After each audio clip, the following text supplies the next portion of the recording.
여호수아서의 내용은 이제 이스라엘 민족들이 가나안 땅에 들어가서 땅을 분배하게 됩니다. 땅 분배의 모습은 이제 제비뽑기를 통해서 분배가 이루어지게 되죠. 그래서 제비뽑기 이후에 이제 요셉 자손이라고 하면은 요셉의 자녀였었던 에브라임과 므낫세를 이야기합니다. 그래서 에브라임과 므낫세 족속들이 여호수아를 향하여서 더 많은 땅 분깃을 요구하는 거죠. 근데 하나님께서 이제 제비뽑기를 했던 것은 좀 공평하게 불만의 세력을 좀 잠재우고 하나님의 은혜 가운데 비춰주심을 이야기하게 되는데, 흔히들이 이제 남쪽 그 지파가 있고 북쪽 지파가 있죠. 남쪽은 유다 지파, 남쪽은 유다라고 하는 유다 지파가 있잖아요. 그런데 북쪽은 북이스라엘이라고 이야기해요. 왜 북쪽은 북이스라엘이라고 이야기했을까요?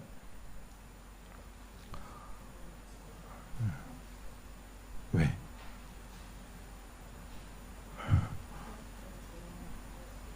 나머지가 이스라엘이라서 북쪽 지파를 거의 이제 남쪽 지파는 두 지파고 북쪽 지파에 거의 이제 10지파가 있게 되는데, 그 10지파 중에서 누구 이름으로 지파를 삼을 거냐, 이걸 정할 수가 없는 거예요. 이 사람 정하기도 그렇고, 이 지파 이름 저 지파 이름. 남쪽은 그냥 확실해, 우선순위가 확실하기 때문에 남쪽은 유다 지파. 그럼 북쪽은 원래는 가장 대표되는 것이 에브라임이죠. 에브라임 지파가 이제 가장 중심을 이루게 되는데, 다른 쪽에서 너는 뭔데 네 혼자 에브라임 지파 아니야? 그랬다가 이제 협의를 한 게, 이 성경에 구체적으로 협의했다는 내용은 안 하지만은 우리의 조상 야곱, 하나님께서 붙여주신 이스라엘이라고 하는 이름을 우리 사용하자. 그래서 남쪽은 유다 지파, 북쪽은 북이스라엘 지파가 된 거예요. 그래서 이 당시에 보면은 요셉 자손이라고 하면은 이스라엘 민족들이 다 이제 죽을 수밖에 없었는데, 요셉이 애굽에 가가지고 거기서 이제 기반을 닦고 총리에 오르면서, 쉽게 이야기하면은 그 아래서부터 이제 두 번째 아들이 해외 가가지고 돈을 벌어서 집안을 이제 딱 이제 일으킨 거예요. 무너져가는, 기근에 의해서 무너져가는 집안을 요셉이 일으킨 거죠. 그렇게 하다 보니까 요셉의 후손들 가운데서는, 야, 니네 생각해봐, 우리 조상 요셉 아니었으면은 니네 지금 있지도 못했어. 그런 우월 의식 자체가 그들 마음에 자리 잡고 있었던 것으로 보여지게 됩니다. 그래서 요셉 자손, 에브라임과 므낫세라고 하지 아니하고 어떤 그런 상징적인 의미성 가운데서 요셉 자손이라고 지금 이야기하고 있는 거야. 요셉 자손은 없어요. 요셉 지파는 없잖아요.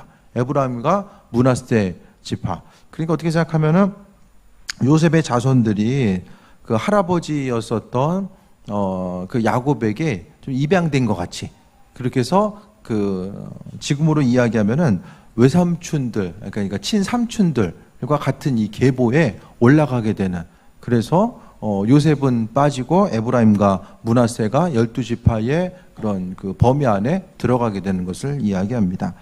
요셉 자손이 여호수아에게 말하 이르되, 그러니까 원래 이제 여호수아는 전에도 한번 말씀드렸던 것처럼 그 모세의 수종 들든 자들, 그런 사람이 이제 여호수아였잖아요. 그런 여호수아를 향하여서, 요셉 자손이 여호수아를 향하여서 어쨌든 이 지도자로서의 권위를 인정했지만은 그래도 나름 이제 좀 불만의 목소리를 또 이야기하고 있는 거예요. 여호와께서 지금까지 내게 복을 주심으로 내가 큰 민족이 되었거늘, 지금까지 하나님께서 인도하셔서 큰 민족이 되었다라고 이제 말하면서 나의 기업을 위하여 한 제비 한 분깃만 내게 주시면 어찌함이니까. 그런데 요단 동편에 이미 하나님께서 이들에게, 이 지파들에게 기업을 주셨는데 결코 이제 인구수에 비해서 적은 땅을 준 게 아니거든요. 그런데 땅을 좀 더 달라고 이야기한 그 모습을 봅니다. 민수기 26장 34절 31절에 보면은 에브라임 지파가 32,500명, 므낫세 지파가 52,700명의 사람들이 있었고, 그들이 충분히 거할 수 있는 땅을 하나님께서는 제비뽑기를 통해서 인도해 주셨습니다. 그래서 모든 사람들이 수긍할 수 있도록 하나님께서는 은혜로 더하시고 인도해 주셨는데, 이들은 아무리 생각해 봐도 땅이 적은 것이 아니라 이런 상징성이 있잖아요. 요셉 지파라고 하는 상징성이 그들에게 있었고, 그러니까 이 당시에는 혈통과 가문에 대해서 너무나도 이제 핏줄에 대해서 중요하게 여겼었기 때문에 그것을 근거로 해서 더 많은 분깃과 분량에 대해서 요구하고 있는 것을 보게 됩니다. 그래서 한 분깃으로만 내게 주심은 어찌함이니까라고 이야기합니다. 그냥 주는 대로 살아가는 게 아니라, 이제 오늘 본문을 통해서 볼 수 있는 것은 여호수아가 이제 이야기하는 거죠. 15절에 여호수아가 그들에게 이르되 내가 큰 민족이 되므로 에브라임 산지가 내게 좁을진대 브리스 족속과 르바임 족속의 땅 살림이 올라가서 스스로 개척하라 하니라. 땅을 더 달라고 했을 때에 야, 너 그냥 있는 거 만족하고 살아라 라고 이야기하지 않아요. 오늘 본문에서 여호수아는 아주 친절하게 설명을 해줘요. 아니, 있는 거 받았으면 땅이 모자란 것도 아니고 충분히 이제 있을 만한 땅을 줬는데 너 불만을 가지고 그럴 수 있어 라고 이야기하지 않고 오늘 본문을 통해서 충분하게 아주 친절하게 설명을 해주고 있습니다. 너 큰 민족이 되었는데 산지가 좁을진데, 원래는 좁지 않아요. 좁지 않은데 돈 100억 있어도 내가 없다고 생각하면 없는 거고, 뭐 100만 원 있어도 내가 많다라고 생각하면 많은 거예요. 그죠? 스스로 생각에 따라서 많을 수도 있고 적을 수도 있고 어떤 절대적인 가치와 기준 자체가 없잖아요. 그러니까 스스로 생각하기에 이럴 수도 있고 저럴 수도 있는 것인데, 오늘 본문 보기에는 이들은 적다라고 생각했고, 그러니까 실제적으로 여호수아가 생각하기에 에브라임과 므낫세 지파가 가지고 있는 땅덩어리 자체가 실제적으로 적었기 때문에 그것에 대해서 동조하는 그 뉘앙스로 했는지 그건 모르겠어요. 어쨌든 말은 이렇게 이제 하면서 니네 좁지? 그래. 그러면은 내가 저기 잘 좀 얘기해서 새로운 땅 더 줄게. 그렇게 이야기하지 않고 브리스 족속과 르바임 족속 땅에 올라가서 스스로 이제 살림이 뭔지는 아시죠? 살림. 산에 올라가려는 거죠. 산에. 이스라엘 민족들이 거하고 그들이 이제 거할 땅. 그러니까 살림을 개척하라는 것은 땅에서 이제 평지에 거하는 것이 아니라 산 위로 올라가서 개척을 하라고 이야기하고 있는 것입니다. 그 개척을 하라고 하는 것은 하나님께서, 그러니까 이스라엘 민족들의 그 전체적인 그 정복 전쟁의 여정을 통해 보게 되면 그들은 있는 곳에서 하나님께서 가나안 땅을 주신다라고 말씀하고 나서 모든 것을 다 열어주시고, 그것에 열어주심 가운데 모든 것이 해결되진 않잖아요. 하나님께서 정복하라고 하셨잖아요.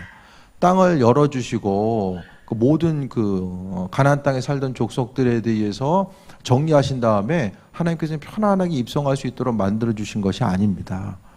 그것이 아니라 하나님께서는, 그러니까 결국 어떤 일을 해 나감에 있어서 하나님은 항상 믿음의 분량에 대해서 요구하시는 것을 발견하게 됩니다.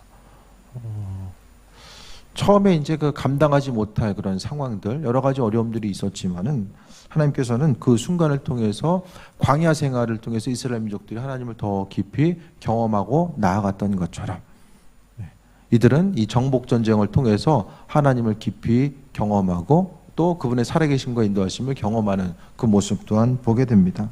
그러니까 결국에는 올라가서 스스로 개척하라 아니라라고 이야기합니다. 하나님께서 허락하신 약속의 땅이 있음에도 불구하고 하나님은, 그러니까 모든 상황이 그런 것 같아요.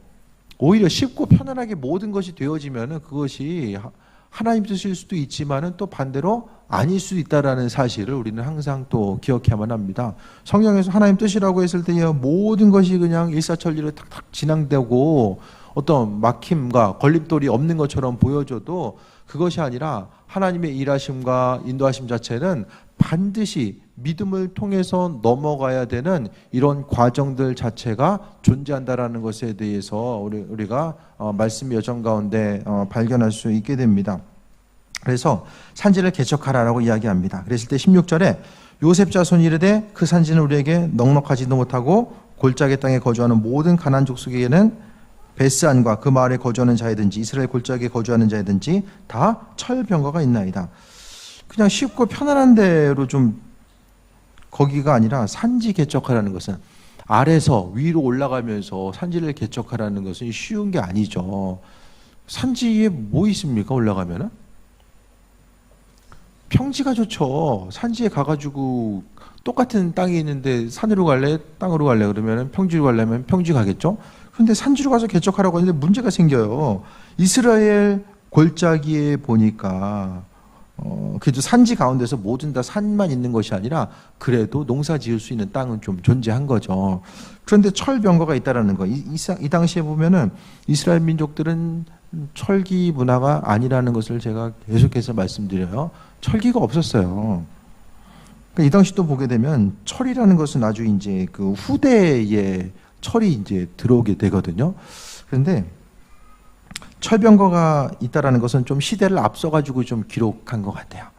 네. 그래서 철병거가 있다라는 것은 두려움의 대상. 전체적으로 모든 것이 철은 아니었었지만은 그 삶을 통해서 봤을 때에 철병거가 있다는 것은 다른 사람들에게 이제 두려움을 줄 수 있는 어떤 좀 신무기가 이제 이들에게 있는 거죠. 그래서 그동안 이제 하나님의 인도하심 가운데 정복 전쟁을 행하는 가운데서 하나님께서 그 은혜 도하여 주시고 그분을 경험할 수 있는 그 풍성함을 허락해 주셨지만은 그들은 잊어버려요. 그러니까 신앙생활함에 있어서 가장 문제가 되는 건 잊어버린다는 거예요. 하나님께서 은혜 더하시고 기도응답하신 것은 잊어버리고 안 해주신 것은 정말 오래 기억이 남아요. 기도응답 안 해주신 거 하면은 생각 안 해도 막 머리에 이렇게 떠오르는 게 있잖아요. 근데 기도응답 해주신 것은 다 잊어버려요. 그냥 당연하고 마땅한 것으로 생각하고 잊어버립니다. 하지만 하나님의 뜻과 인도하심을 우리가 생각했을 때에 날마다 감사하는 삶. 이들은 그 가나안 땅에 들어가서 직접적으로 전쟁에서 쓰러뜨린 사람보다 하나님께서 우박이라든지 또 자연스럽게 성벽을 무너뜨리게 하는 그 하나님의 방법에 의해서 전쟁에 승리할 수 있도록 만들어주셨는데 그 사실을 잊어버려요. 잊어버리고 그들이 생각했던 것은 오히려 철병거가 있는 것 자체. 그러니까 사람은 눈에 보여지는 것 자체에 그 영향력을 받을 수밖에 없죠. 그래서 철병거가 하나님의 말씀, 그분을 경험했던 것, 그분의 인도하심과 예비하심을 경험했던 것보다 훨씬 더 철병거 하나가 눈에 더 각인된 거야. 믿음의 여정을 잊어버릴 만큼 각인되게 됩니다. 하나님 도우심과 인도하심이 있는데 밀린 고지서가 딱 날라온다. 그러면 이제 그때부터 짜증이 싹 이제 밀려오잖아요. 예를 들어서 그러니까 눈에 보여지는 그 어떤 한 가지. 아무리 마음과 생각을 지키려고 해도 보여지는 것 자체가 너무나도 강력하기 때문에 사단은 그 보여지는 것으로 인해서 원망하고 불평하게 하고 하나님의 선하신 뜻과 인도하심을 바라보지 못하게 합니다. 그래서 철병거가 있다라는 것을 이제 강조하고 있죠. 가서 개척하라면은 그냥 감사하는 마음을 가지고 우리가 주님의 도우심과 인도하심 가운데 한번 해보겠습니다. 그게 아니라 그러니까 에브라임 지파는 나중에도 보게 되면은 이게 좀 딴지거는데 뭐가 좀 있었어요. 이들은 유월의식을 가지고 있었기 때문에 이 사사기의 그 시대를 통해서도 보게 되면은 기드온이 전쟁에서 이제 승리하고 나아가는 과정 가운데서도 이 에브라임 지파가 와가지고 뭐 우리 연락 안 하고 같이 가야 되는데 너 혼자 그랬어? 이러면서 시비 거는 모습이 보이잖아요. 계속 이 우월의식, 우리 조상 요셉 할아버지 때문에 니들이 먹고 사는 거 알지? 이것을 항상 얘들은 가지고 있었던 것 같아요. 그래서 중간중간 이 우월의식을 나타내면서 제가 언젠가 그 사사기를 통해서 또 말씀드렸던 것처럼 그 전이죠. 말씀드렸던 것처럼 여호수아는 모세의 수종 들던 사람. 그래서 좀 약간 우습게 본 거야. 그 모습. 그러니까 말씀을 통해 보게 되면 그러니까 에브라임 지파, 므낫세 지파가 처음부터 이제 여호수아가 지도자로서 쓰임 받았던 건 아니잖아요. 그러니까 그런 과정 가운데서 쉽게 이야기하면 이제 그 교육 전사님으로 있다가 갑자기 교회 담임자가 된 거예요. 그러니까 이제 평신도들이 좀 그렇다 하면서 이제 말을 잘 안 들어. 지도력 자체가 이제 그것에 대해서 상실해 나아가는 처음부터 하나님의 그 기름 부음 일꾼으로서 인정하고 앞으로 나아갔던 것이 아니라 이런 그 사소한 문제들이 이제 발생하게 되고, 그것에 대해서 여호수아가 이야기하는 것이 아니라 하나님의 말씀을 받아서 전하고자 하는 그 내용들에 대해서 주님의 말씀으로 받지 아니하고 오히려 그것보다는 할 수 있는 그 이유와 근거보다는 할 수 없는 단 하나의 그 눈에 딱 그 시야에 남길 수 있는 한 컷, 바로 철병거라고 하는 이 한 컷이 눈에 각인된 거예요. 주님의 도우심, 인도하심, 하나님께서 약속의 말씀을 허락하시고 인도하셨을 때에 여러분의 마음속에 각인되는 것은 무엇입니까? 보여지는 것보다 보이지 않는 것을 발견할 수 있어야 되는데, 우리가 하나님의 도우심, 인도하심 가운데 나아간 우리의 삶은 약속의 말씀 붙들고 나아감이 마땅히 선행되어야 됨을 이야기합니다. 17절에 여호수아가 다시 이야기합니다. 여호수아가 참 친절해. 여호수아는 태생이 이렇게 모세처럼 이렇게 불같이 화를 낸다거나 그런 성향은 아니에요. 오히려 좀 어떤 그 섬김의 리더십을 가지고 있었던 것이 이 여호수아의 리더십의 모습입니다. 여호수아가 다시 요셉 족속 곧 에브라임과 므낫세에게 말하 이르되 너는 큰 민족이요 큰 권능이 있은즉 한 분기만 가질 것이 아니라. 옆에서 계속 딴소리 하는데 거기다가 지금 너는 큰 민족이다, 이거 몇 번을 지금 얘기해 주잖아요. 15절에서도 여호수아가 그들에게 이르되 내가 큰 민족이 되므로, 또 17절에 큰 민족이요, 이 큰 민족이라는 것을 계속해서 강조하고 있잖아요. 이 32,500명밖에 안 되는데 그들을 향해서 큰 민족이라고 이야기하는 거, 왜 그럴까요? 왜 이렇게 이야기할까요?